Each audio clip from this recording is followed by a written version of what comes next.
వాక్యాలకు వెళ్ళే ముందు చిన్న ప్రార్థన చేద్దాం. కలిసినట్టయితే మనకి ప్రేమించిన పరలోకపు తండ్రి, గొప్ప దేవానికి వందనాలైనా ప్రభా, యోగి కాల సమయంలో అల్పైన అయోగ్యులను ప్రభాను అన్ను కాదైనా ఒకసారి దర్శించండి, బలపరచండి. వాక్యం ద్వారా నాతో మారిన ప్రభా, ఎవరికైతే అవసరమో వాక్యం ద్వారా మారడండి. వెనుకల హృదయాలు వివేచించి జ్ఞానం తండ్రి తదుపరి దయచండి ప్రభా. యోగి కాల సమయంలో నీ ఆత్మగా జరిగించండి. ఆత్మ ద్వారా మీరు మాట్లాడాలి ప్రభా. కొన్ని నిమిషాలు నీ పరిశుద్ధాత్మ ఈ ఆవరణలో ఉంచి నడిపించి బలపరిచి ఈ కార్యం జరిగించమని ఈ చిన్న ప్రార్థన యేసయ్య అతి పరిశుద్ధ నామములో వినయంతో తండ్రి, ఆమేన్. హల్లెలూయా, హల్లెలూయా. ఈ ఉదయకాల సమయంలో దేవుడు కొన్ని విషయాలు మనతో మాట్లాడాలని ఆశపడుతున్నాడు. ప్రకటన గ్రంథంలో వచ్చి కొన్ని విషయాలు మీతో పంచుకోవాలని ఆశపడుతున్నాం.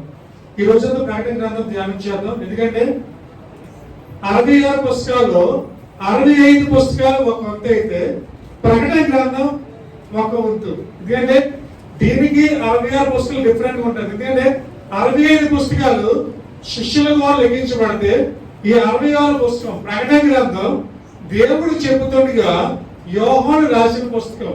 ప్రకటన అంటే ప్రకటించబడుతుంది.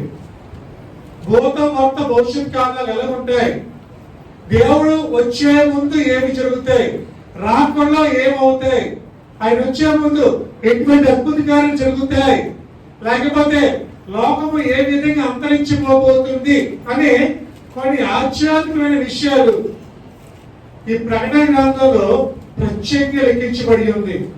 యోహాను ఫరో రాజు తీసుకెళ్లి యోహాన్ని జైల్లో పెట్టేస్తాడు, పద్మాసు ద్వీపంలో పెడతాడు. ఆ జైల్లో పెట్టినప్పుడు, ఆ ద్వీపంలో ఉన్నప్పుడు యోహాను ఆత్మావశుడై దేవుని ముఖదర్శనం చేసుకున్నప్పుడు దేవుడు చెప్పుతుండగా రాసిన గ్రంథమే ప్రకటన గ్రంథం. రెవల్యూషన్ అంటాం, అంటే గొప్ప మార్పుకి చెందింది. మీకు ప్రకటన గ్రంథము దానే గ్రంథం రెండు ఇంచుమించు ఒకలా ఉంటాయి చదివితే, చాలా వరకు వచ్చినారు. ఇది దానియేలు గ్రంథంలో కూడా మృగాల గురించి రాయబడి ఉంది, రాజు గురించి రాయబడి ఉంది. అంటే ఈ గ్రంథానికి దానియేలు గ్రంథానికి చాలా దగ్గర సంబంధం. దాని కలగండం, ఆ కళ్ళలో కొన్ని జీవులు కనిపించడం, ఆ జీవులు కొన్ని 4 దేశాలకు సంబంధించడం, ఇలా కొన్ని అక్కడ కూడా దాని గ్రంథంలో అది లిఖించబడి ఉంది. అలాగే ప్రకటన గ్రంథంలో కూడా 7 అనే పదాన్ని చాలా సార్లు ఉపయోగించారు. 7 స్తంభాలు, 7 సంఘాలు, 7 బోరలు, ఇలాగా అనేకమైన 7 అనే పదం చాలా సార్లు ఉపయోగించడం జరిగింది. 7 అనేది పరిపూర్ణతకు, సంపూర్ణతకు సాదృశ్యం. కానీ ప్రకటన గ్రంథంలో వచ్చి కొన్ని విషయాలు దేవుడు నా హృదయంలో పెట్టి కొన్ని విషయాలు మీతో పంచుకోవాలని ఆశపడుతున్నాను. ఈరోజు ఒక సంఖ్య గురించి మీతో ఆశపడుతున్నాను. ఆ సంఖ్య 666, 666, 666. ప్రకటన గ్రంథం 13వ అధ్యాయం 18వ వచనం. మనుషుని సంఖ్య, ఆ సంఖ్య 666. ఇందులో జ్ఞానము కలదు. చాలండి. బుద్ధి గలవాడు మృగం యొక్క సంఖ్యను లెక్కింపనిమ్ము, అది ఒక మనుషుని సంఖ్యయే. ఆ సంఖ్య 666. ఎన్ని ఆరులు ఉన్నాయండి? 3 ఆరులు. మొట్టమొదటి 6 దేని సూచిస్తుంది? 3 ఆరులు ఉన్నాయి కదా. మొట్టమొదటి 6 దేని సూచిస్తుంది? మొట్టమొదటి 6 ఆదాము అవ్వను సూచిస్తుంది. అంటే మనుషులు మొట్టమొదటి 6వ దినాన్న ఆదాము అవ్వను దేవుడు చేశాడు. అంటే మనుషుని సంఖ్య. ఎప్పుడైతే దేవుడు మనుషులు చేశాడో ఈ ఆదాము అవ్వలు దేవుడు చెయ్యొద్దన్న పని చేసి పాపంలో పడిపోయాడు. ఎప్పుడైతే పాపంలో పడిపోయాడో అక్కడి నుంచి మనుషులు పాపం చేయడం స్టార్ట్ చేశారు. అయితే యెహోవా దేవుడు ఏం చేసేవాడు అంటే పాపం చేసేవాడు శిక్ష వెంటనే విధించేవాడు. నోవహు ప్రజలు తప్పు చేస్తే జలప్రళయం వచ్చింది. సొదొమ గొమొర్రా ప్రజలు తప్పు చేస్తే అగ్నిగుండం వచ్చింది. అలాగే నినివే వారు తప్పు చేసి ఉపవాసం ప్రార్థించేసి వచ్చే ముందు తప్పి అంటే వెంటనే పనిష్మెంట్లు వచ్చాయి. అయితే యేసయ్య అనుకున్నాడు, యెహోవా దేవుడు ఇలాగైనా ప్రజలు చంపుకుంటూ వెళ్ళిపోతే భూమి మీద ఎవరు మిగిలి కాబట్టి వీరికి బదులుగా నా కుమారుని బలిదానంగా ఈ లోపల పంపించాలనుకున్నాడు. కాబట్టి యేసయ్య పరలోకాన్ని విడిచిపెట్టి ఒక మనిషి కుమారుగా ఈ లోకంలోకైనా రావడం జరిగింది. ఆ పరలోకాన్ని విడిచిపెట్టి ఆ బంగారు మీద విడిచిపెట్టి ఆయన ఈ లోకంలోకి ఎందుకు వచ్చాడంటే మన కోసం తానే క్రయధనముగా మారిపోవడానికి, చనిపోవడానికి ఈ లోకంలోకి మనిషి కుమారుగా ఆయన వచ్చాడు. ఇది 2వ వారు. 3వ వారు రాబోతుంది. ఆ 3వ వారు ఎవరంటే అంత్యక్రీస్తు. హల్లెలూయా. యాంటీ క్రైస్ట్ అంటాం. ఈ 3వ వ్యక్తి ఎవరు? అంతే. అంటే ఎప్పుడైతే ఈ 3 వారులు వచ్చాయో ఆ నెంబర్ పరిపూర్ణం. అంటే యాక్చువల్గా 6 అనేది పరిపూర్ణం కాదు, కంప్లీట్ కాదు, 7 కంప్లీట్. కాబట్టి ఎప్పుడు కూడా మనుషులు దేవుడు కాలేడు. ఎన్ని ప్రయత్నాలు చేసినా మనుషులు ఎప్పుడు దేవుడు అవడండి. మనం దేవుడు లాగా అంటాం, మేము దేవుడు అనం. దేవుడిలా వచ్చే బాబు అంటాం, దేవుడా వచ్చాడు అనం. దేవుడిలా వచ్చి ఆదుకున్నా బాబు, దేవుడిలా వచ్చి కాపాడా బాబు అంటారు. కానీ మనుషులు ఎప్పుడు కూడా దేవుడు కాలేడు. కాబట్టి అంత్యక్రీస్తు ఎప్పుడు కూడా దేవుడు కాలేడు. ఎందుకంటే మనం ఆఖరి గడియల్లో ఉన్నాం, అంత్య దినాల్లో ఉన్నాం, రాకడ సమయంలో ఉన్నాం. ఆయన త్వరగా రాబోతూ ఉన్నాడు. Is coming soon. ఎప్పుడు వస్తాడు, ఎలా వస్తాడో ఎవరికి తెలియదు. యేసయ్య దొంగ వలే వస్తానన్నాడు. ఇక్కడ అంటాడు, కుమారా నువ్వు సిద్ధపాటు మనసు కలిగి ఉండు, మెలుగుగా ఉండి ప్రార్థించేయి. దుర్దినము రాకముందే, వాన వచ్చి వెలిసిపోకముందే, సూర్య చంద్ర నక్షత్రం కమ్మకముందే నీ బాల్య దినములుంది, నీ సృష్టికర్తను స్మరణము తెచ్చుకో అని ప్రకటన గ్రంథం 12వ అధ్యాయం మొదట్లో చూడగలం. హల్లెలూయా. కుమార కుమార్తె ఆయన రాకముందే, ఉగ్రత రాకముందే మన మనసులు దేవునికి సమర్పించుకోవాలి. ఈ అంత్యక్రీస్తు వస్తాడు, వచ్చి వెలుగు దూతగా మారిపోతాడు. వెలుగు దూత మృగములాగా ఆకాశ కింద నుంచి దిగి వస్తాడంట. వచ్చి నేనే దేవుడిని అంటాడు. నన్ను తప్ప మీరు ఎవరు మొక్క వచ్చాడు. ఒకసారి 13వ అధ్యాయంలోనే 11 నుంచి మనం చూసినట్టయితే, మరియు భూమిలో నుండి మరి ఒక క్రూర మృగము పైకి వచ్చుట చూచితిని. గొర్రెపిల్ల కొమ్ము వంటి 2 కొమ్ములు దానికి ఉండెను. అది ఘట సర్పము వలె మాట్లాడుచుండెను. అది ఆ మొదటి క్రూర మృగములకున్న అధికారపు చేష్టలన్నీ దాని ఎదుట చేయుచున్నది. మరియు చావు దెబ్బ తగిలి బాధపడి ఉన్న మొదటి మృగమునకు భూమియు దానిలో నివసించు వారును నమస్కారం చేయనట్లు అది బలవంతము చేయుచున్నది. చాలండి. హల్లెలూయా. ఒక క్రూర మృగము నీటిలోంచి బయటకు వస్తుంది.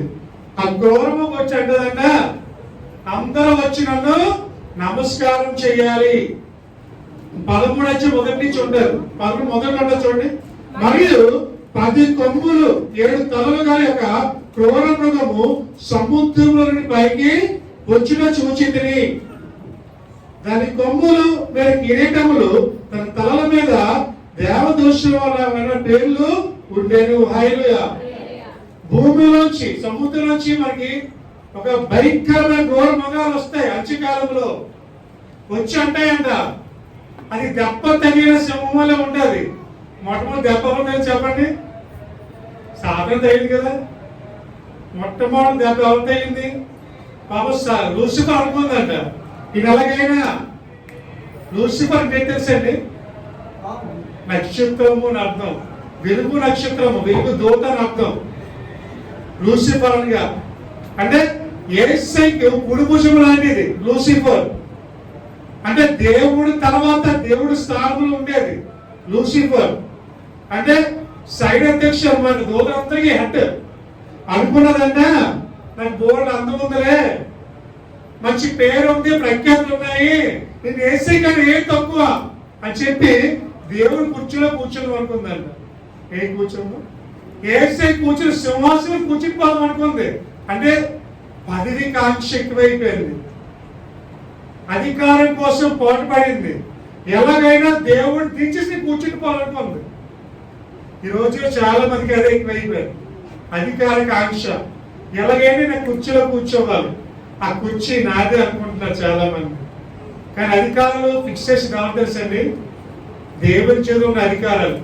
ఎవరు ఎక్కడ ఉండాలి, ఎవరెక్కడ కూర్చోవాలి, ఎవరు ఏ దేశాన్ని పరిపాలించాలి అనేవన్నీ దేవుని చిత్త ప్రకారంగా జరుగుతాయి. హల్లెలూయా. మన తలంపులు ఆయన తలంపులు వంటివి కాదు. మనం ఎన్నో అనుకుంటాం కానీ అన్ని జరగదు, ఆయన అనుకున్నవే జరుగుతాయి. హల్లెలూయా. కుమార్తె అయితే దీనికి అప్పుడు ఏమన్నా యేసయ్య ఇది లాభం లేదు నాయన, దీనికి బుద్ధి చెప్పాలని చెప్పి ఆకాశం నుంచి కింద పడేసాడు ఒకసారి. అప్పుడు తెలియదు దెబ్బ. ఇప్పుడు కూడా దెబ్బ తెలిసాము కుదురు ఉండదంటాడు. ఇంకా మరీ కోపం వచ్చేద్దాం తెలుసా మీకు. చంపితే చంపేది తప్ప పనుమూపుడితే విడిచిపెట్టకూడదు. విడిచిపెడితే ఆ దెబ్బ ప్రతీకారం తీసుకోకూడదు. ఇప్పుడు ఆ ప్రతీకారం తీర్చడానికి అంత్యక్రీస్తుగా రాబోతూ ఉంది. అంత్యక్రీస్తుగా దేశాన్ని పరిపాలించాలి, ప్రపంచాన్ని అంతని దాని గుప్పిట్లో తీసుకోవాలని ఎంతో ఆశపడుతుంది కుమార్తె. యువతికాల సమయంలో ఇక్కడ వచ్చి అంటాడంట, అందరినీ తన చేతిలో తీసుకొని అందరూ వచ్చి నాకే మొక్కాలి, నాకే నమస్కారం చేయాలి, నన్నే కొనియాడాలి అని చెప్పి అది అందరికి ప్రకటన చేస్తుందండి. అందరికి ప్రకటిస్తుంది. అందరికి వెళ్ళి నన్ను తప్ప ఇంకెవరు మీరు మొక్కకూడదు, ప్రపంచంలో దేవత ఉంటున్నాడండి. ప్రపంచంలో ఒక్కలేనండి. అప్పుడు ఒక్కలే ఈ అంత్యక్రీస్తు. హల్లెలూయా. ఈ అంత్యక్రీస్తుకి దేవునికి ఎంత శక్తులు ఉంటాయో ఈ అంత్యక్రీస్తుకి అంతే శక్తులు ఉంటాయి. ఈ అంత్యక్రీస్తుకి చనిపోయిన వాళ్ళు లేపే శక్తి ఉంటుంది. ఈ అంత్యక్రీస్తుకి కాల్ లేని వారు కాల్ ఇచ్చే శక్తి ఉండదు. ఇవన్నీ చూసి జనులు ఏం చేస్తారంటే ఈడే దేవుడు అనుకుని పరిగెడతారంట. కానీ అతను మనిషి అంతే, 6 నెంబర్ అంతే. కాబట్టి అతను ఇప్పుడు కూడా క్రీస్తు కాలేడు కుమార్. జనాలు ఎలా ఉన్నారంటే ఏది నిజమో ఏది అబద్ధం తెలుసుకోలేకపోతున్నారు, కన్ఫ్యూజన్ లో పడిపోతున్నారు. ఎవరు నమ్మాలి? మనుషులను మనం నమ్మకూడదు. మనుషులు సృష్టించిన యేసుని మాత్రమే మనం నమ్మాలి. హల్లెలూయా. అయితే అంత్యక్రీస్తు ప్రపంచం తన గుప్పుడులో తీసుకుంటాడు, ప్రపంచం అంతా తన ఆధీనంలో తీసుకుంటాడు. కుమార్తె అప్పుడే మనం జాగ్రత్తగా ఉండాలి. అప్పుడే క్రైస్తవ విశ్వాసం ఎలా ఉందో తెలుస్తుంది. దానియేలు అన్నారు, నెబుకద్నెజరు ప్రతిమ తయారు చేశాడు.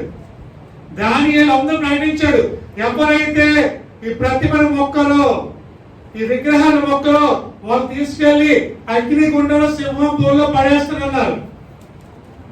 అటువంటి ప్రకటనే మళ్ళీ మనకు రాబోతుంది, గుర్తుపెట్టుకోండి. అప్పుడే మనం ఇంకా బలంగా దేవుళ్ళో ఎదగాలి, ఇంకా దేవుళ్ళు బలంగా ముందుకు సాగాలి. అప్పుడే మన విశ్వాస పరీక్ష ఎలా ఉందో పరీక్షించబడుతుంది. కుమార్తె దానియేలు వలె మనం కూడా ధైర్యంగా ఉండాలి. అయితే దానియేలు ఏం చేశాడు? మొక్కాడా? మొక్కలేదు. అందరూ ప్రతిమను మొక్కుతున్నారు. నెబుకద్నెజరు కూడా చాలా గర్వస్తుడండి. నెబుకద్నెజరు అనుకున్నాడంట ఈ ప్రపంచం అంతా అన్నా మొక్కలు అనుకున్నాడంట. కాబట్టి అప్పుడు ప్రపంచం అంతా ఒకే వింత ఉంది తెలుసండి. ఆ వింతే అక్కడ ఒక పెద్ద గార్డెన్ కట్టాడంట. ఇక్కడ నెబుకద్నెజరు బాబిలోనులో ఒక పెద్ద పార్క్, పెద్ద పార్క్ కట్టాడు. ఇప్పటికీ అది అలాగే ఉంది బబులోను దేశం. దాన్ని హ్యాంగింగ్ గార్డెన్స్ ఆఫ్ బాబిలోన్ అంటారు. హ్యాంగింగ్ గార్డెన్స్ ఇప్పుడు కట్టారంటే క్రీస్తు పూర్వము 575 సంవత్సరాలు కట్టింది. క్రీస్తు పూర్వం అంటే యేసయ్య రాకముందు 575 సంవత్సరాలు కట్టారు. ఇప్పటికీ అలాగే ఉంది. దాని అంటే ఒక పెద్ద కోట ఉంటుంది. ఆ కోటకి తోటలు ఎలబడుతూ ఉంటాయి. అదొక పెద్ద విచిత్రమైన భవనం. అది 7 వింతలు ఒక వింత. దాన్ని హ్యాంగింగ్ గార్డెన్స్ ఆఫ్ బాబిలోన్ అంటారు. అటువంటిది అప్పుడు నెబుకద్నెజరు బిగించాడు. అంటే అప్పుడు ప్రతి ఒక్కరు నన్నే కనపరచాలి అని నెబుకద్నెజరు ప్రకటిస్తే దానియేలు ఏం చేశాడు? ముమ్మారు ప్రార్థన చేస్తున్నాడు. అటువంటి సమయంలో అన్ని అనుకూలంగా అందరూ ప్రార్థన చేస్తారండి. అన్ని బాగుంటే అందరూ ప్రార్థన చేస్తారు. అనుకూలం లేని సమయంలో ప్రార్థన చేయాలి. అది క్రైస్తత్వం అంటే. బాబు నేను చంపేస్తానన్నా సరే మోకాళ్ళ ప్రార్థన చేయాలి. నేను కాల్చేస్తానన్నా మోకాళ్ళ ప్రార్థన చేయాలి. నేను అగ్నిలో పడేస్తానన్నా మోకరించి ప్రార్థన చేయాలి. అది విశ్వాసం అంటే. బాబు నువ్వు ప్రార్థన చేస్తే నీకు రేషన్ లేదన్నా సరే ప్రార్థన చేయాలి. బాబు నువ్వు ప్రార్థన చేస్తే నో వైట్ కోటన్నా సరే మోకరించి ప్రార్థన చేయాలి. అది నీలో విశ్వాసం దేవుడు చూస్తాడు. కుమారుడు అటువంటిది ఈ రోజు పరీక్ష రాస్తాడు వేసే మనకి కంటిన్యూస్ అన్నాడు. ప్రతి మొక్కలు వచ్చి నన్నే మొక్కాలి లేకపోతే చంపేస్తాను అన్నాడు. ప్రతి మోకాలను వంగాలి అని వాడు ప్రకటన చేస్తూ ఉంటాడు. ఆ టైంలో నీ విశ్వాసాన్ని కాపాడుకో. దానియేలు భయపడలేదు. దేవుడికి తప్ప నెబుకద్నెజరు రాజుకి దేవుడు దానియేలు భయపడలేక కుమార్తె నువ్వు మనుషులు భయపడకు. దేవుని యందు భయభక్తులు కలిగి ఉంటేనే జ్ఞానమునకు మూలము. హల్లెలూయా. నువ్వు మనుషులు భయపడుతున్నావా దేవునికి భయపడుతున్నావు? అది గుర్తుపెట్టుకో. దేవునికి భయపడేవాడు మనుషులకు భయపడ్డు, మనుషులకు భయపడేవాడు దేవునికి భయపడ్డు. శిష్యులు ఎవ్వరు మనుషులకు భయపడలే, దేవునికే భయపడ్డారు. దానియేలు దేవునికే భయపడ్డాడు. నెబుకద్నెజరు రాజు కాదు. తీసుకెళ్లారు సింహపు బోన్లో వేస్తే దానియేలుని. ఆల్రెడీ సింహాలకు ఆర్డర్ వచ్చింది పైనుంచి పరలోకం నుంచి. బాబు నా కుమారుడు వస్తాడు, వాళ్ళకి మీరేమీ చిక్కుకోవడదు. సింహాలకి 4 రోజుల నుంచి భోజనం లేదనేటప్పుడు ఆత్మతో సింహం ఎలా ఉంటుందో చెప్పండి. దొరికిందిలో ఛాన్స్ తినేస్తే. ఇప్పుడు ఒక్క సింహమా? దగ్గర దగ్గర 12 సింహాలు ఉన్నాయంట లోపల గృహలో. ఎన్ని సింహాలు? ఒక్క సింహాన్ని తట్టుకోలేము. 12 సింహాలు గృహలో ఉండడం ఎక్కడ ఉండగలం? అయితే ధాన్యం తీసుకెళ్ళి వేస్తారు. 12 సింహాలు రెడీగా ఉన్నాయి తినడానికి. కానీ పైనుంచి ఆర్డర్ వచ్చింది, నువ్వు ముట్టుకోవడానికి ఛాన్స్ లేదు అన్నాడు దేవుడు సింహాలకి. దానియేలు వచ్చినా సరే సింహాలు ధాన్యాలు తిరుగుతున్నాయి కానీ దానియేలు ఏమీ చేయలేదు. హల్లెలూయా హల్లెలూయా. మన యేసు ఎంత గొప్పదో తెలుసండి. సింహాల నుంచి దేవుడిని రక్షించగలరు, అప్పుల్లోంచి దేవుడిని కాపాడగలరు, బాధల్లోంచి దేవుడిని కాపాడగలరు, మానసిక వ్యాధుల నుంచి దేవుడిని కాపాడగలరు, బలహీనతల నుంచి దేవుడిని కాపాడగలరు. హల్లెలూయా. అయితే నీకు ఉండవలసింది నమ్మకం, విశ్వాసం. దాని ఒకటే నమ్మకం. నీ సింహాల బోన్లో ఉన్నా నా యేసుని కాపాడతాడంతే. హల్లెలూయా. అటువంటి విశ్వాసం నీకు ఉందా ఈరోజు? కుమార్తె దానియేలు వలె మనకు కూడా ఒక దినాన సింహాల రోజుకి వెళ్ళవలసిన వారమై ఉన్నాం. అంత్యక్రీస్తు మృగములాగా మన దగ్గర రాబోతూ ఉన్నాడు. వాటిని ఎదుర్కోవడానికి మనం ఎలా ఉండాలి? సిద్ధముగా ఉండాలి. హల్లెలూయా. ఆ శక్తి మనకి యేసయ్య ఇస్తాడు. భయపడవసరం లేదండి. దేనికి భయపడవసరం లేదు. ఉప్పులాగా నీ దేనికి తుఫాన్లు వస్తున్నా భయపడవసరం లేదు. ఆ తుఫాన్లు నంచగల శక్తి యేసయ్యకు ఉంది. హల్లెలూయా. అయితే నువ్వు నమ్ము దేవుని. ప్రభా నువ్వు నాకున్నావు చాలయ్యా. నేను మనుషులకు భయపడను, నీకు ఒకటికే భయపడతాను. ఎందుకంటే నువ్వు ఒక్కడే నన్ను కష్టాల నుంచి బయటికి తీసుకెళ్ళగల సమర్థుడు.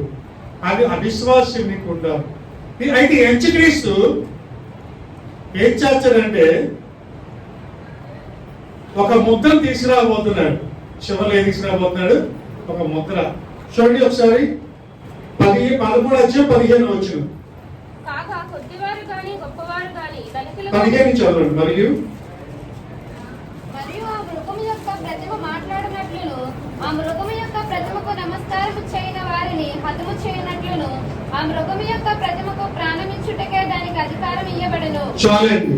దీనికి ఏం అధికారం ఇచ్చారంటే ఎవరైతే దానికి ప్రతిమ మొక్కరో, ఎవరైతే నమస్కారం చేయరో వాళ్ళు చంపే అధికారం కూడా ఇచ్చారు దేవుడు వారికి.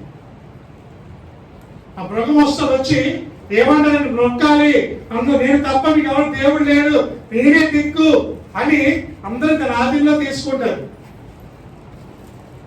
ఎవరైతే మొక్కరో దానికి చంపే అధికారం కూడా దేవుడు ఇచ్చాడండి. అంత్యక్రీస్తుకి ఏమి ఇచ్చాడు? చంపే అధికారం కూడా ఇచ్చాడు మనుషుల్ని. కానీ నువ్వు అన్నారు ప్రభా మృతిపడే క్రీస్తే పౌలు అన్నాడు ఆ మాట, నువ్వు అనగలవా?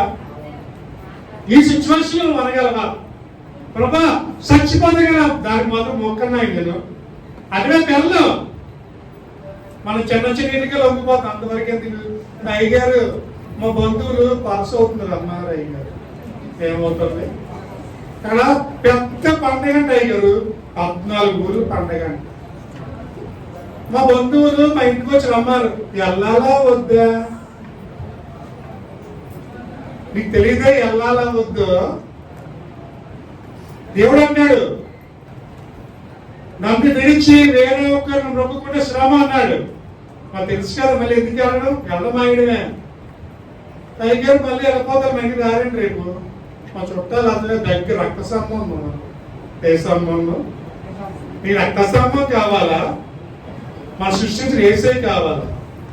కుమార అంటున్నాడు దేవుడు. ఈ రోజు రాకపోవచ్చు, కానీ ఆ ఏసీ ఏమన్నాడు? శత్రువులు ఎదురని భోజనం సిద్ధపరుస్తాడు. హల్లెలూయా. ఎవరైతే ఈ రోజు రారో వాళ్ళు ఖచ్చితంగా నీరు తీసుకొస్తాడు. ఒకరు వెయిట్ చేయి, ఆల్రెడీ దారిలోకి రావాలి, నువ్వు దారిలోకి వెళ్ళిపోకూడదు. రేపోతే నువ్వు నమ్ముకున్న దేవుడు గొప్ప వాళ్ళు తెలుసుకోవాలి. నీకు ఆల్రెడీ వెళ్ళిపోతే నీవైతే ఏమొస్తారు? కుమార్తె మనుషులు కాదు లొంగవలసింది, సృష్టికర్తకు లొంగాలి. హల్లెలూయా. వాళ్ళు వస్తారు రాదో తర్వాత సంగతి. మన పరలోకానికి వాడికి వెళ్తే మన దాని సంగతి వెళ్ళకూడదు. అంటే వాళ్ళు చెప్తారు, వాళ్ళ తర్వాత తెలుసుకొని మన దారిలోకి వస్తారు. కానీ మనం గురించి ప్రార్థన చేద్దాము, మనం అటువైపు వెళ్ళకూడదు. ఏసీ అన్నాడు ఎవరైతే నా మొక్కుతారో వాళ్ళకి నరకం కూడా ఉంటుందంటే. అప్పుడు తర్వాత ముద్ర వచ్చింది, చదవడానికి ఏంటది?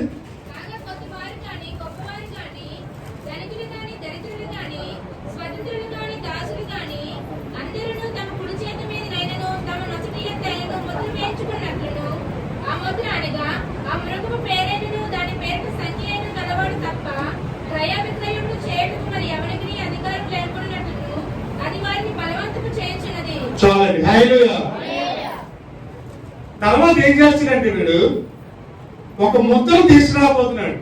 ధనికులేని సంపన్నులేని పేదవాళ్ళని గొప్పవాళ్ళని ప్రతి ఒక్కరు తన కుడి చేతి మీద ఈ ముద్ర వేసుకొనవలెను. హల్లెలూయా. ఈ ముద్ర ఇచ్చారంట తన కుడి చేతి మీద వేసుకోవాలి. కుడి చేతి మీద ఎందుకు వేస్తారంటే ఆ కుడి చేతి మీద వేస్తే అంచుక్రీస్తుకి కుల భుజంలా ఉంటారని, అంటే రైట్ హ్యాండ్ లాగా ఉంటారని రైట్ హ్యాండ్ మీద వేస్తారంట వాడు. అలాగే ఇక్కడ నుదుటి మీద కూడా 666 ముద్ర వేస్తారంట. ఇప్పుడు మనకి 2 దారులు, ముద్ర ఇచ్చుకోవాలి, ఇచ్చుకోకూడదు. ముద్ర ఇచ్చుకుంటే ఈ లోపల రేషన్ వస్తుంది. ముద్ర ఇచ్చుకుని లోపల అన్ని ఫెసిలిటీస్ ఉంటాయి. ముద్ర ఇచ్చుకుంటే అన్ని వస్తాయి, కానీ నరకంకి వెళ్ళిపోతుంది. ఈ లోపల అన్ని వస్తాయి, రేషన్ ఫ్రీ, అచ్చిక్రీస్ అన్ని సమకూరుస్తాడు నీకు. లోపల రాసిన ఫెసిలిటీస్ అన్ని వచ్చేస్తాయి. మెడికల్ ఫ్రీ, రేషన్ ఫ్రీ, భోజనం ఫ్రీ, అన్ని ఫ్రీ, ఇంకా నరకం కూడా ఫ్రీ. ఈ ముద్ర వేయించుకుంటే నరకము తప్పదు. ముద్ర వేయించుకోకుండా దేవుడి కొరకు శ్రమలు అనుభవించి నిలబడితే లోకాన్ని స్వతంత్రించుకుంటావు. హల్లెలూయా. హల్లెలూయా. కుమార్తె ఇప్పుడు నీకు క్వశ్చన్ మార్క్ వచ్చింది, ప్రభా ఏం చేయాలి? ఈ లోకంలో బ్రతకాలని ముద్ర వేయించుకోవాలి, పరలోకంలో ఉండాలంటే ముద్ర వేయించుకోకూడదు. యేసు అన్నాడు ముందే, లోకంలో మీకు శ్రమ కలుగును అనే దేవుడు కోరుకున్నా. యేసే ముందే చేపించాడు, లోకంలో శ్రమ మీరు సంతోషించండి, ఎందుకంటే ఆ శ్రమను విడిపించడానికి చెప్పుకున్నాడు దేవుడు. హల్లెలూయా. శ్రమలు వస్తాయి, బాధలు వస్తాయి, హింసలు వస్తాయి, మనం ద్వేషిస్తారు, ప్రార్థన చేయనివారు, బైబిల్ చదవనివారు.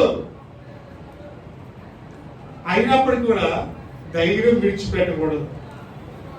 ఈ అంచె దినాల్లో మనం దేవుడి కొరకు ఇంకా బలంగా ముందుకు సాగాలి. ఆఖరి గడియల్లో ఉన్నాం, భయంకర దినాల్లో ఉన్నాం. ఎప్పుడు యుద్ధాలు వస్తే తెలియదు, ఎప్పుడు భూకంపాలు వస్తే తెలియదు, ఎప్పుడు ప్రపంచం అంతరించిపోతుందో తెలియదు. అటువంటి చివరి గడియల్లో ఉన్న కుమారుడు దేవుడు అన్ని సిద్ధమవుతున్నాయంట. ఆయన త్వరలో రాబోతున్నాడు. అయితే ఎప్పుడు వస్తాడు చెప్పడు. ఆయన ఏమన్నాడు? దొంగ వలే వస్తానన్నాడు. ఆయన ఎలా వస్తున్నాడు? దొంగ చెప్పి వస్తాడు. బాబు మీ ఇంటికి వస్తానైనా రేపు దొంగతనానికి తలుపు తాళా తీసి ఉంచాడు అండ కదా, తాళా పగలకుండా లోపలికి వచ్చేస్తాడు. అదే అలాగే ఈ చివరి గడియల్లో యేసు రాబోతున్నాడు. అంటే అందుకు ఎందుకు రాబోతున్నాడు అంటే సిద్ధపాటి మనసు కలిగి ఉంటాం. ఉదాహరణకి మీ అమ్మాయికి పెళ్లి సంబంధం చూస్తున్నాం అనుకోండి, చెప్పకుండా పిల్లలు వస్తారు అనుకోండి, చెప్తే అన్ని సిద్ధపాటు చేసుకుని రెడీగా ఉంచుకుంటాం. చెప్పకుండా మనం ఏమన్నా నేను చెప్పకుండా వస్తే ఏమి సిద్ధపాటు చేసుకోలేదు, ఏమీ రెడీ చేయలేదు, ఇంక ఏమి తేడా, ఇల్లు కూడా కడగలేదు, బొమ్మలు కూడా కొడుకు ఏ సమయం వస్తుంది. అలాగే ఏసీ వస్తారంట. అప్పుడు ఏసీ అంటాడు నేను ఎప్పుడు వస్తానో తెలియదు కాబట్టి ఎప్పుడు సిద్ధంగా ఉండేది. రెడీ అంటే ఎప్పుడు వస్తుందో తెలియదు కాబట్టి రెడీగా ఉండాలి. మనం ఎప్పుడు ఏసు ఎదుర్కోవడానికి, ఆ గొర్రె పిల్ల వివాహ మహోత్సవానికి ఎదుర్కోవడానికి, ఆ ఏసు ఎదుర్కోవడానికి, ఆ పరలోకములో ఆ కుడి పార్శ్వమందు సింహాసనం కూర్చోవడానికి మనం సిద్ధముగా ఉండాలి. ఏసై కొరకు మెలకువగా ఉండి ప్రార్థన చేయాలి. శిష్యుల వలే ఏసే ప్రార్థన చేస్తే పైన పడుకోవడం కాదు కుమార్తె. ఈ రోజు ఎక్కువ సమయం దేనికి ఇస్తున్నాం అంటే పడుకోవడానికి ఇస్తున్నాం. పనులు వాక్యానికి ఇవ్వట్లే, ప్రార్థనకి ఇవ్వట్లే. కుమార్తె అంచె దినాల్లో ఉన్నాం, ఆఖరి గడియల్లో ఉన్నాం.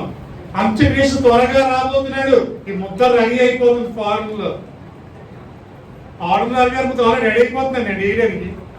ఫారెన్ లో స్టార్ట్ అయిపోతున్నాను. మరి ఇండియాకి ఎప్పుడు వస్తుందో తెలియదు. ఈరోజు ఎలాగైపోయిందంటే అంత ఆన్లైన్ అయిపోయింది. తెలుసాను మీకు, అంత ఆన్లైనే.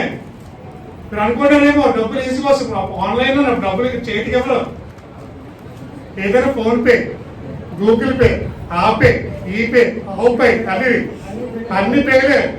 ఇంకేమన్నది షాప్, ఇడ్లీ షాప్కి వెళ్ళి 10 రూపాయలు టిఫిన్ తింటూ ఫోన్ పే చేయడం, 1,000 రూపాయలు వస్తువులు కూడా ఫోన్ పే. అంతా ఫోన్ పే. డబ్బులు ఎవరు వస్తున్నాం, అంతా ఫోన్ పే. లాస్ట్ లో బ్యాంక్ వాళ్ళు కూడా మనం డబ్బులు చూడండి, చేతికి ఇవ్వరంట. అంతా ఆన్లైన్ ట్రాన్సాక్షన్స్. ఏం కొనాలన్నా కార్డు, డబ్బులు ఏముండవు. ఎందుకు ఇదంతా చేస్తున్నారంటే రాబోయే దినాల్లో ఈ ముద్ర ఇచ్చుకోకపోతే బ్యాంక్ నుంచి కూడా డబ్బులు ఇవ్వాలంట. ఈ ముద్ర ఇచ్చుకోకపోతే ఫోన్ పే కూడా చేయలేమంట. అంటే అంత ఆన్లైన్ చేయడం వల్ల ఏమైపోతుందంటే చేతిలో ఏముండదు, అంత ఆ చేతిలో ఉంటుంది అంతా. కానీ ఏది ఉన్నా లేకపోయినా మనం దేవుని కొరకు నిలబడగలగాలి. ఆయన కొరకు ప్రభా నీ కోసం ఏమైనా చేస్తాను ప్రభా, నీ చూసి చనిపోతాను కదా, నిన్ను మాత్రం విడిచిపెట్టినాయి. నీ కొరకు నిలబడతాను, దేనికైనా నీ కొరకు సిద్ధముగా ఉంటాను అని ఎప్పుడైతే నువ్వు అంటావో ఖచ్చితంగా దేవుడు నిన్ను పరలోకంలో జ్ఞాపకం చేసుకుంటాడు. దినాలు ఈ లోకంలో కొంతకాలం జీవిస్తాం, కానీ పరలోకంలో శాశ్వతకాలం జీవిస్తాం. ఇక్కడ శ్రమ కొంతకాలమే, పరలోకంలో ఆనందం శాశ్వత కాలం. గుర్తుపెట్టుకో. నీకేది కావాలి ఇప్పుడు? 2 మార్గాలు, పరలోకమా నరకమా, ఇరుకు మార్గం విశాల మార్గమా. డిసిషన్ ఇది. The ball is your court. నీ చేతిలో ఉంది బంతికు. నువ్వు ఎట్టావుతావు? ఈ లోక సంపద గురించి ఆశపడితే పరలోకంలో ఐశ్వర్యం కోల్పోతావు. ఈ లోకంలో పరలోకంలో ఐశ్వర్యం కోల్పడితే ఈ లోకంలో ఐశ్వర్యం నీకు ఉండదు. కానీ మనకు కావాల్సింది ఒకటే, పరలోకంలో మనం కూర్చోవాలి. ఎంత కష్టం వచ్చినా, ఎన్ని సమస్యలు వచ్చినా, ఎన్ని ఇబ్బందులు వచ్చినా ప్రభా నిన్ను మాత్రం విడిచిపెట్టను అని ఇప్పుడైతే వేసి ప్రార్థన చేస్తాను. అప్పుడు ఖచ్చితంగా పరలోకానికి. అలాగే ఒక చిప్ కూడా వస్తుంది అంటే, ఆ చిప్ పేరు ఏంటంటే RFID అంటారండి. ఆ చిప్ పేరు ఏంటి? 6 తెలిసిన వాళ్ళకి ఆ చిప్ ఉంటుందండి, చిప్ వేస్తారండి. దాని పూర్తి డెఫినేషన్ ఏంటంటే రేడియో ఫ్రీక్వెన్సీ ఇన్వెస్టిగేషన్ డీకోడ్ అంటారు. Radio frequency investigation decode, RIFD అంటారు. అది కుడి చేతి మీద వేస్తారు, బయటికి కనిపించదు, అది లోపల ఉండదండి, శరీరం లోపల. అదొక చిప్. అది ఇంజెక్షన్ ద్వారా లోపలికి ఇంజెక్ట్ చేస్తారండి. ఆ చిప్పు లోపలికి వెళ్ళిన తర్వాత దాని మీద లేజరేస్ పంపించాలనుకోండి, ఆ చిప్పు కనిపిస్తుంది అంట. అంటే ఒక లైట్ పంపిస్తారండి ఎయిర్ మీద, చేతి మీద పంపించగానే దానిపైన అది కనిపిస్తుంది అంట, ఇలా గీతల్లాగా. దాంట్లో 666 ఒక నెంబర్ ఉంటుంది. అది వేయించుకున్న వాళ్ళకేనంట మిగతా అధికారాలు. అంటే అంత టెక్నాలజీ అంత్యక్రీస్తు వాడబోతున్నాడు జీవితం. కుమార్ ఈ వాక్యం ప్రేమిలారా, మీ పరిస్థితి ఇక్కడ ఆలోచించి ఒకసారి. అంచె దినాల్లో ఉన్నాం, మహాభయంకరమైన ఉగ్ర దినాల్లోకి వెళ్ళబోతూ ఉన్నాం. మనం ఏ స్థితిలో ఉన్నాం, ఏ పరిస్థితిలో ఉన్నాం, మన ఆత్మీయతను ఎలా కాపాడుకుంటున్నాం. ఫ్యూచర్ లో ఇలా చర్చిలో వాక్యం చెప్పడం కూడా కష్టమేనండి. అతని ఆధీనంలోకి వెళ్ళిపోతాం. సంఘంలో వాక్యం చెప్పడం అండి ఫ్యూచర్ లో. బైబిల్ పట్టుకుంటే శ్రమ, బహిరంగ వాక్యం చెప్తే శ్రమ. ఆ టైంలో ఇప్పుడు చెప్పిన వాక్యాన్ని దాచుకోవాలంట. ఇప్పుడు చెప్తున్న వాక్యాలని హృదయంలో బదిలిపరచుకోవాలంట. ఎందుకంటే ఫ్యూచర్ లో అది కూడా దొరకదనేస్తున్నారు. కుమార్తె జాగ్రత్త. ఎవరో చెప్తారు జాగ్రత్తగా ఉండి కుమార్తె. పొందనుకుంటారు ఇంకా ముందు కాలం. బాప్టిస్ట్ పొందమ్మా అయ్యారికి టైం కావాలి. అయ్యారు దేనికి టైం? బాప్టిస్ట్ అని దేనికి టైం ఉందన్నవాడు దీనికి ఎందుకు టైము?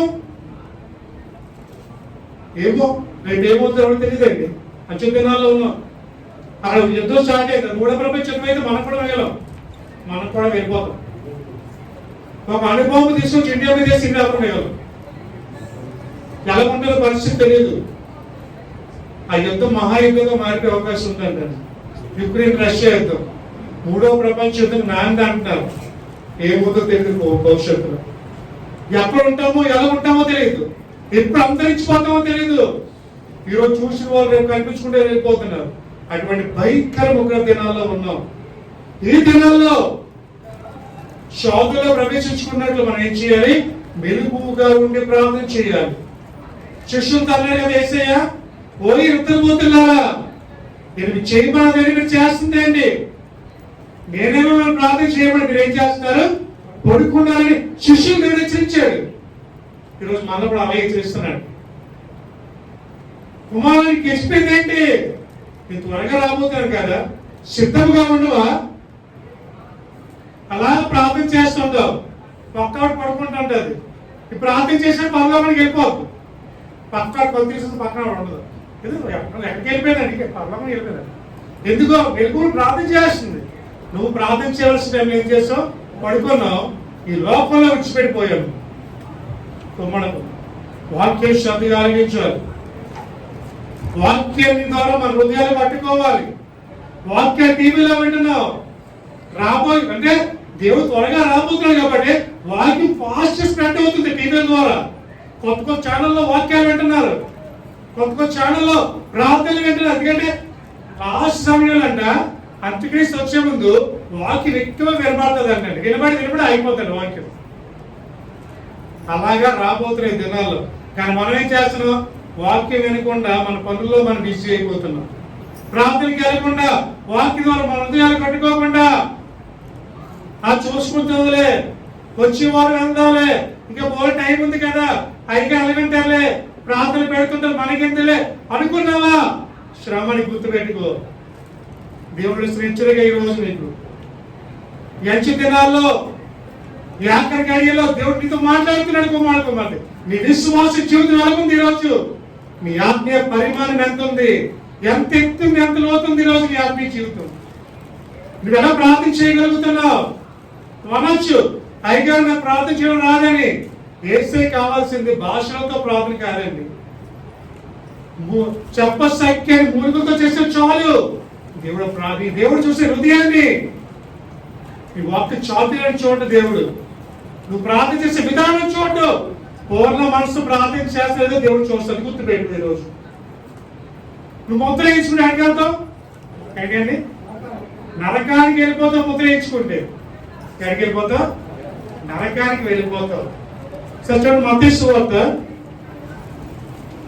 సార్ చూడండి పరిశుద్ధ వాక్యం నుంచి మత్తయి సువార్త 5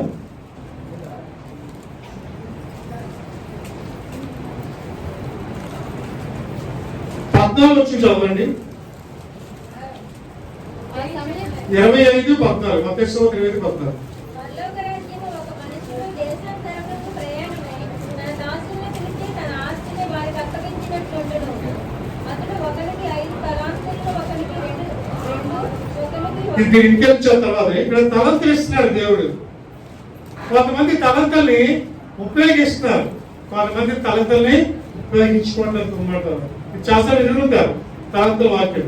అయితే ఎవరైతే ఈ తలంతులు ఉపయోగించరో, ఎవరైతే దేవుడిచ్చిన ఆ యొక్క తలంతల్ని దేవుడు ఉపయోగించరో, ఎవరైతే అంచనిస్తూ లోనైపోతారో వాళ్ళు ఏమవుతారో తెలిసి 30 వచ్చి చదవసారి 30 వచ్చి మరియు పనికిమాలిన ఆ దాసుని మేల్కొని చీకటిలోనికి త్రోసివేయుడి. అక్కడ ఏడ్పును పండుగొట్టుడి ఉండెనను. చాలండి. హల్లెలూయా. ఎవరైతే తన తలంతులను ఉపయోగించరో, ఎవరైతే యేసు కొరకు జీవించరో, తన తలంతుల్ని వ్యక్తిగా పోనిస్తారో వాళ్ళు ఏం చేయమన్నాడు? చీకటిలో పడేయమన్నాడండి. ఆ దాసుడు చీకటి వెనుపడి చీకటిలో తోసివేయుడి. చీకటిలో దోసి రావాలన్నాడు. అక్కడ ఏముంటాయి? ఏడిపోయు పొరుగులో కొరుకుటయు ఉండెను. హల్లెలూయా. అగ్ని ఆరదు, పురుగు చావదు. అక్కడ కేక తప్ప ఏమీ మిగలవు. అందులో పడి యాటమే ఈ ముద్ద ఎవరు తెచ్చుకుంటే వాళ్ళు నరకానికి వెళ్ళిపోతారు. ఆ నరకంలో శాశ్వత కాలం మేడలు కుమార్తె. నరకానికి పాత్రలు అవుతాం మనం. అంత్యక్రీస్తు గారు మొక్కుబడి చేసామంటే, అంత్యక్రీస్తు మోకాలు వేస్తే నరకానికి వెళ్ళిపోతాం. జాగ్రత్త. దేవుని ఉగ్రత రాకముందే, ఆయన కోపం రాకముందే, మన మీద తన ఉగ్రత రాకముందే మన హృదయాలు ఎవరు సమర్పించుకోవాలి? దేవునికి సమర్పించుకోవాలి. కుమార్తె ఈ రోజు కూడా ఎవరైనా ఇంకా చీకట్లో ఉన్నారేమో, ఇంకా దేవుడు నమ్ముకోలేదేమో, నమ్మొచ్చిన టైం కలుగుకున్నావేమో, సమయం లేదు మిత్రమా. ఎప్పుడు చచ్చిపోతావు నీకు తెలియదు. చచ్చిపోతే నువ్వు ఎక్కడికి వెళ్తావు? పరలోకానిక, నరకానిక? నరకానికి వెళ్తే అగ్ని ఆరదు, పురుగు చావదు. అగ్ని గుండెలో పడి కొట్టుకోవడం తప్ప ఇంకేమీ ఉండదు. నీ హృదయం దేవునికి ఎప్పకపోతే మారారంటావు. ఎవరిని మోసం చేస్తావు? మనుషుల్లా? దేవుడిని మారామంటూ మోసంతో దేశాంతా నాశనం చేస్తావు. మనుషులు నమ్మించవచ్చు, దేవుడిని నమ్మించలేవే. మోసపోకుడి. దేవుడు విక్రయింపబడు. ఏ పంట విత్తుతావు ఆ పంట నువ్వు కోస్తావు. నువ్వేం విత్తుతావు అదే కోస్తావు, ఇంకేం కాదు. గుర్తుపెట్టుకో. నువ్వే పంట వేస్తావు ఆ పంట కోస్తావు. మంచి విత్తనాలు వేస్తే మంచి పంట వస్తుంది, చెడు విత్తనాలు వేస్తే చెడు పంట వస్తుంది. కుమ్మర దేవుడు మీతో మాట్లాడుతున్నాడు. ఈరోజు మన చివరి దినాల్లో ఉన్నాం, మంచి గడియల్లో ఉన్నాం. మన యాత్ర ఎప్పుడు ముగించిపోదో తెలియదు. మన యాత్ర ఎప్పుడు ఈ లోకంలో సాగిపోదో తెలియదు. కాబట్టి మన జీవితంలో అగ్నిగుండంలోకి వెళ్ళకుండా ఉండాలంటే, అగ్నిగుండంలో పడకుండా ఉండాలంటే మన ఆత్మీయ జీవితాన్ని మనం కాపాడుకోవాలి. ఈరోజు ఎన్ని కష్టాలు వచ్చినా, ఎన్ని సమస్యలు వచ్చినా, ఎన్ని ఇబ్బందులు వచ్చినా, ఎన్ని ఇరుకులు వచ్చినా, ప్రభా నీ కొరకు జీవిస్తాను ఆయన. చనిపోతే కానీ నేను విడిచిపెట్టను. మరణం అయిపోయిన సిద్ధమే, కానీ నీ మాత్రం విడిచిపెట్టను ప్రభు. అందరికీ పనులు ఉంటాయండి. ఎవరికి ఉండవండి పనులు? నాకుండవా, నీకుండవా? ఇన్ని పనులున్నా దేవుని మాత్రం ఆలోచన చేయకూడదు. ప్రార్థనకి దూరం అవ్వకూడదు. కొంతమంది ప్రేరు పెడితే రాదు, కొన్ని చోట్ల ప్రేరు పెడదామన్నా లేదు. తెలుసా మీకు? కొన్ని చోట్ల ప్రార్థన అవడం కష్టం అండి. ఇలా ప్రార్థన కూడా అవ్వదు. కొన్ని చోట్ల చాలా కష్టం. అందరి కోసం ఎదురు చూస్తున్నారు. కొంతమంది సంఘాలైతే దాసులు లేకుండా అయిపోయారు. ఇప్పుడు కరోనా వల్ల చనిపోయిన చాలా మంది. మీకు అన్ని అందుబాటులో ఉన్నా సరే రావడానికి బద్ధకం. వెళ్ళొచ్చులే, కంగారే ఉంది. ఆ కంగారే ఉందన్న దగ్గరే మొత్తం వెళ్ళిపోతుంది. పరుగుని రావాలి దేవుని సన్నిధికి. పరుగు వచ్చి దేవుని వాక్యం వినాలి, అన్నీ వినాలి. అప్పుడే మన జీవితాలు మనం కట్టుకోగలం. కుమ్మడి మేము ఫాస్ట్గా వచ్చేస్తున్నాం. ఆదివారం అయితే ఫాస్ట్గా నాకు తరగతి తయారైపోతారు ప్రసంగం ఇంకే చర్చికి లేని అవ్వకూడదు. టైంకి వెళ్ళిపోవాలి. పొలాయిలు వచ్చినా ఏమొచ్చినట్టు ఫాస్ట్ కట్సి వంటలు చేసి టైం రెడీ అయిపోతారు. మనం తయారవ్వచ్చు. ఆ దగ్గర వాక్యం సాగిస్తాం వెళ్ళి ఆ వాక్యం అంటే సరిపోతుంది. కుమ్మాడ తర్వాత అది కూడా దొరకపోతే ఏ పరిస్థితి? అది జాగ్రత్త. అదే ఎందుకంటే దేవుడు ఈ 6 ముద్ర వేయించుకున్నావా నరకానికి వెళ్ళిపోతావు. ముద్ర వేయించుకోలేదా పరలోకానికి వెళ్ళిపోతావు. ఇప్పుడు ఏం చేస్తావు నువ్వే డిసైడ్ చేసుకో. ముద్ర వేయించుకుంటావా వేయించుకోవా? నేనైతే వేయించుకో. మీరు మనకి కావాల్సింది వేస్తే ఆ ముద్ర మనకి ఎందుకు? ఏ దేవుడు అంటున్నాడు ఏసే మాట ఏం తెలుసండి, ఆకాశ పక్షులు చూడండి విత్తవు కోయవు వాడవారు వాటిని పోషిస్తాను మనం పోషించలేని అంటాడు దేవుడు. మేము ముద్ర వేసిపోతే వేసి పోసి పెట్టి అన్ని సమకూరుస్తాడు దేవుడు. ఆయన వల్ల మనల్ని ఆయన విడిచిపెట్టే దేవుడు కాదు. అమ్మో రేషన్ రాకపోతే ఎలాగా? మరి హాస్పిటల్కి వెళ్తే మెడికల్ బిల్లు ఎలాగా? ముద్ర వేయించుకుంటాడే కదా అవన్నీ అనుకుంటున్నాం. భయపడే కుమార్తె వీటికన్నా శక్తి ముద్ర మనకు అండగా ఉన్నాడు. ఆయనే యేసయ్య. హల్లెలూయా. ఒక దూత అంట 1,00,000 మందితో సమానం అంటాడు. ఒక దూత ఆయన ఎంతమందిని పంపిస్తున్నాడు? మన కుడి పక్కన ఎద్దరు ఎడమ పక్కన ఎద్దరు. మనం అడుగుతున్నప్పుడు అంట మళ్ళీ సెక్యూరిటీ మనకి ఆ సెక్యూరిటీ కనిపించదు. ఈ లోపల అధికారులు ఉంటారు జ్ఞానపడుతుంది రెడీగా. వాళ్ళు కూడా కాపాడలేరు. టెక్నిక్స్ పంపించి ఎవరికీ తెలియదు. కానీ మన పక్కన దౌర్నా చూసారా టెక్నిక్స్ పంపించి కాపాడగలరు. హల్లెలూయా.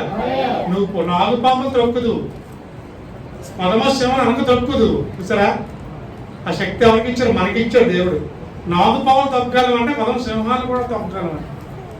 అంత శక్తి మనకు ఉన్నప్పుడు ఆ ముద్ర మనకెందుకండి? కుమార్తె. కాబట్టి జాగ్రత్త. ఎంచి దినాల్లో ఆఖరి గడియల్లో ఉన్నాం. అందుకే చాలా మందికి ప్రకటన గ్రంథం అంటే భయం.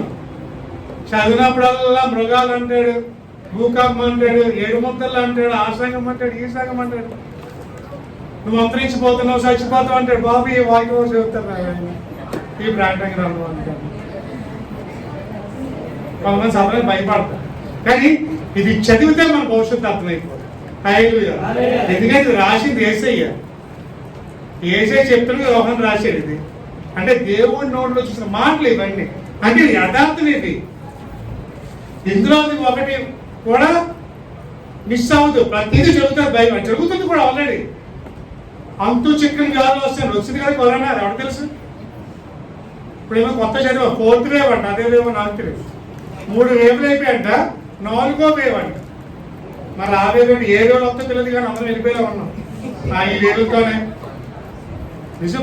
ఎందుకంటే ఇది ఏంటంటే మన ఆత్మీయ జీవితాన్ని ఎలా కాపాడకుండా పరీక్షకాలు అంటే మనం సిద్ధపడమంటున్నాడు దేవుడు. కుమారుడా సిద్ధపడు, నువ్వు చనిపోతే పరలోకానికి వెళ్ళగలనేది ఆలోచించి ఒకసారి అంటున్నాడు. 2 గుంపులు ఉంటాయి. ఎడమ గుంపు కుడివైపు ఎడమవైపు.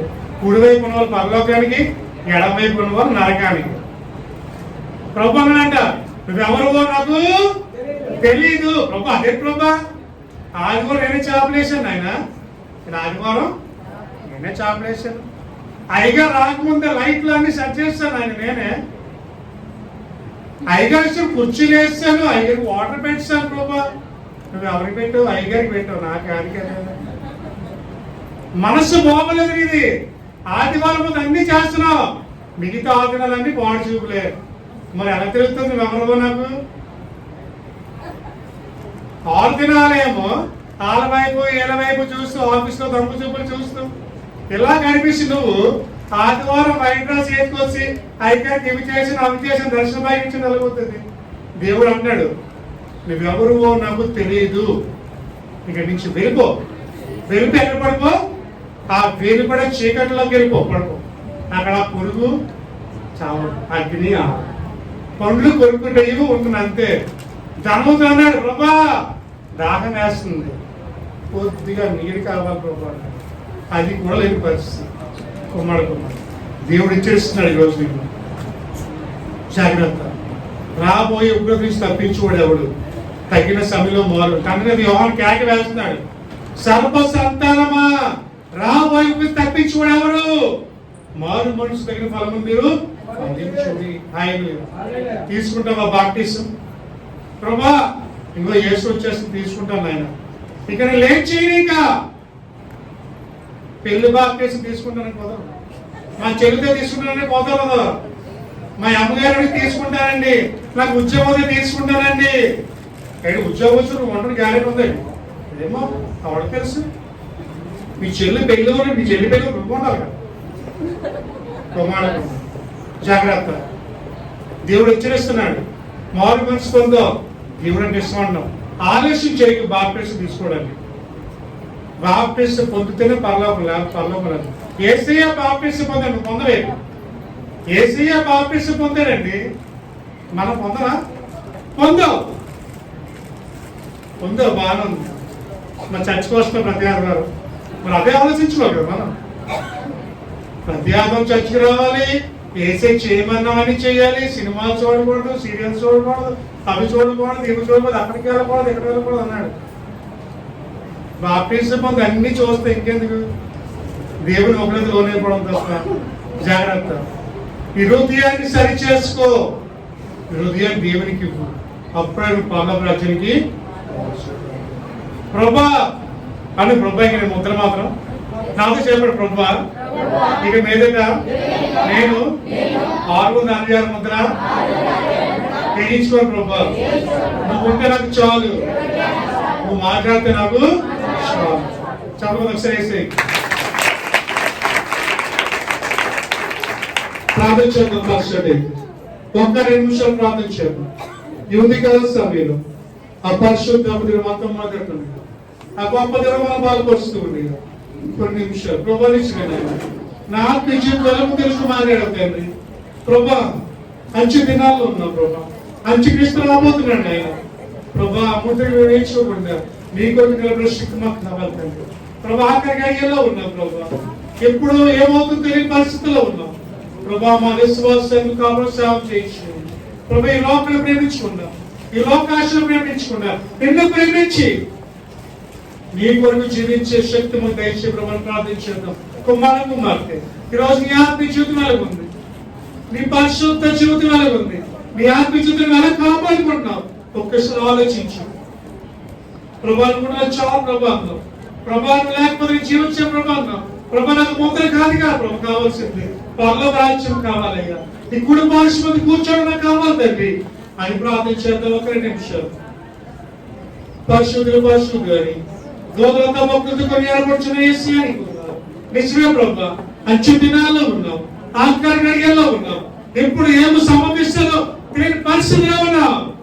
ఒక్కసారి మా ఆత్మీయ జీవితంతో మాట్లాడి కొందరు తండ్రి. ప్రభా మా ఆత్మీయ ఎలా కాపాడుకుంటున్నాం, నీ కొరకు ఎలా జీవిస్తున్నాం అని తెలుసు మాట్లాడుతుంది. ప్రభా నీ కొరకు ఇంకా బలంగా వాడబడ్డానికి నాయన, ఇంకా నీలో ఫలించడానికి నీలో అప్పుడు దృఢశాంతి దయచేయండి ప్రభా. మా విశ్వాసాన్ని ప్రభా చివరి వరకు దృఢశాంతి దయచేయండి ప్రభా. ప్రకృతి నీ కొరకే ప్రభా, చనిపోతే నీ కొరకే అని ఒక తీర్మానం తీసుకోండి ప్రభా. నీకు చూసి ప్రభు దయచేయండి. ప్రార్థన చేద్దాం. యేసయ్యానికి వందనాలు, ప్రభానికి వందనాలు తండ్రి. ప్రతి ఒక్కరిని దర్శించండి, బలపరచండి. ఈ విన్న వాక్యము తండ్రి ప్రతి జీవితాలు ఫలింప చేయండి. 30 60 నువ్వు ఫలింప చేయండి. ఇంకెవరైతే మారు మనసు పొందలేదు వాక్యం మాట్లాడవో వారు మారు మనసు పొంది వాక్య శిష్యులకి మార్గము సరళం చేయలేనా ప్రభా. ఎవరు నచ్చిపోవడానికి ఇష్టం కాదు ఆయన, ఎవరు నచ్చిపోవడం ఇష్టం కాదు. ప్రతి ఒక్క రక్షణ ఆశపడుతున్నాం తండ్రి. ప్రతి ఒక్క రక్షణ భాగ్యం దయచేయండి ప్రభా. బాప్టిజం ఆలస్యం చేయకుండా తీసుకు ప్రభు దయచేయండి ప్రభా. ఈ విన్న వాక్యం ఫలింప చేయమని, నీరు కట్టమని ఈ చిన్న ప్రార్థన అతి సుందరమైన యేసుని సమర్పించుకుంటూ యేసు నామములో అడుగుచున్నాము తండ్రి. ఆమేన్.